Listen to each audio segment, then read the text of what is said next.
আশা করি আপনারা ভালো আছেন। আজকের ছোট্ট ভিডিওটা ব্যাংক নোট নিয়ে। হ্যাঁ, আমার কাছে কিছু ব্যাংক নোট। আমি খুব সামান্য কয়েকটা দিনের জন্য অস্ট্রেলিয়াতে এসেছি। আমার কাছে অস্ট্রেলিয়ান কিছু ব্যাংক নোট আছে। এটা $5, এটা হচ্ছে $20। ওকে, এবং প্রত্যেকটা ডলারই ছবি আছে। অস্ট্রেলিয়ার ইতিহাস, অস্ট্রেলিয়ান সংস্কৃতি, অস্ট্রেলিয়ান জাতি গঠনে যারা বড় বড় অবদান রেখেছেন তাদের ছবি আছে। আমি সেগুলো নিয়ে আলোচনা করবো। ছোট্ট করে জানিয়ে রাখি যে অস্ট্রেলিয়ান ডলারের মূল্যমান হচ্ছে বাংলাদেশি $80 সমান সমান $1 একটু কমেও পাওয়া যায় অনেক সময়, ইন্টারনেটে দেখায় 72-74, কিন্তু আসলে কিনতে গেলে $80 লেগে যায়, অনেক সময় 80 বেশিও লাগে। ওকে, আলোচনা যেটা নিয়ে আপনারা দেখুন, এটা হচ্ছে অস্ট্রেলিয়ার সবচেয়ে বড় ব্যাংক নোট। $100, $100, তার মানে হচ্ছে প্রায় 8,000 টাকা আর কি। তো এই যে ব্যাংক নোট, পলিমারের ব্যাংক নোট, কাগজের নয়। হ্যাঁ, পলিথিনের যে ইমপ্রুভ পলিমার, এই পলিমারের তৈরি ব্যাংক নোট। এর মধ্যে অনেক সিকিউরিটি ফিচার আছে, অনেক ধরনের, ভেতরে অনেক ধরনের ছবি টবি আছে, আপনারা দেখতে পাচ্ছেন। হ্যাঁ, interesting. Okay, what is this? এই ছবিটা কার? ওকে, তিনি অস্ট্রেলিয়ান জাতির পিতা নন। অস্ট্রেলিয়ান জাতির পিতা নন, কোনো বড় রাজনৈতিক দলের নেতা নন। হ্যাঁ, বা কোনো রাজনৈতিক দলের নেতার বাবাও নন।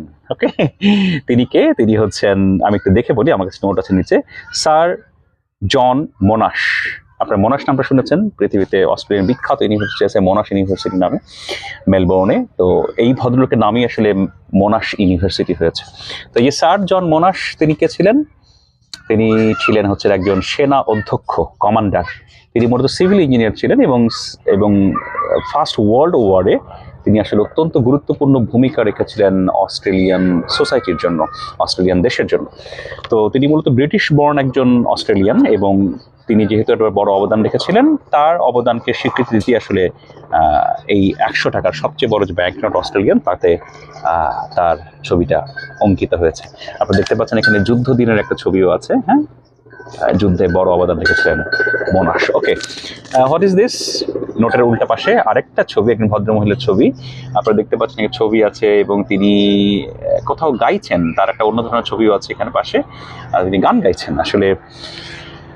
তিনি হচ্ছেন, আপনারা জানেন যে অস্ট্রেলিয়ার যে শিল্প সংস্কৃতি, সেই শিল্প সংস্কৃতির বড় অংশ হচ্ছে অস্ট্রেলিয়ান অপেরা সঙ্গীত। এই অপেরা সঙ্গীতের যিনি আসলে একজন কিংবদন্তি তুল্য শিল্পী, যিনি, তার নাম হচ্ছে ডেম নেল্লি মেলবা। এই ছবিটা হচ্ছে ডেম নেল্লি মেলবার।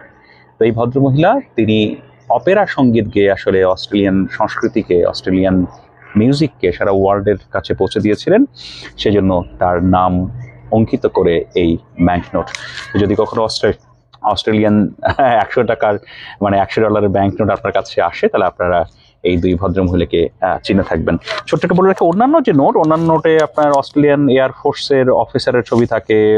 তারপরে আবার অস্ট্রেলিয়ান যে সাংবিধানিক যিনি প্রধান, রানী, যদিও রানী মারা গেছেন, এখন রাজা এলিজাবেথ II, তার ছবি আছে। এবং আরেকটা জিনিস কি, যে এই নোটগুলোতে সবসময় আপনার আদিবাসী যে সংস্কৃতি, সেই আদিবাসী সংস্কৃতির একটা প্রতিফলন প্রত্যেকটা নোটে, নকশায় ছিল, এবং এখনো আছে। বাংলাদেশ নিয়ে কথা, আমার দেশে নতুন করে নানা প্রক্রিয়া শুরু হয়েছে। নতুন পালা বদলের পরে নতুন করে অনেক কিছু গোছানো হচ্ছে।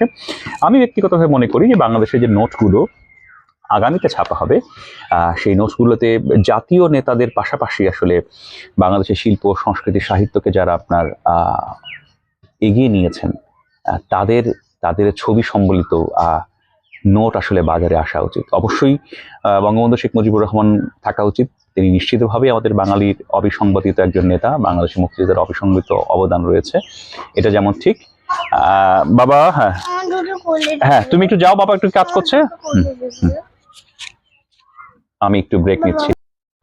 ওকে, ব্রেক থেকে ফিরছি, আমার বাচ্চা খেলাধুলা করছে এখানে আর কি। এনিওয়ে, তো বাংলাদেশের ব্যাংক নোটে যেমন আসলে বঙ্গবন্ধু শেখ মুজিবুর রহমানের ছবি থাকা উচিত, আবার এটাও মনে করি যে আমাদের মুক্তিযুদ্ধে যারা অবদান রেখেছেন, যারা সেক্টর কমান্ডার ছিলেন, সেক্টর কমান্ডার নেতা ছিলেন, জিয়াউর রহমান থাকতে পারেন, যিনি পরবর্তী বাংলাদেশের রাষ্ট্রপতি ছিলেন, এই অন্যান্যদের ছবিও থাকতে পারে। এবং সাথে কি থাকতে পারে?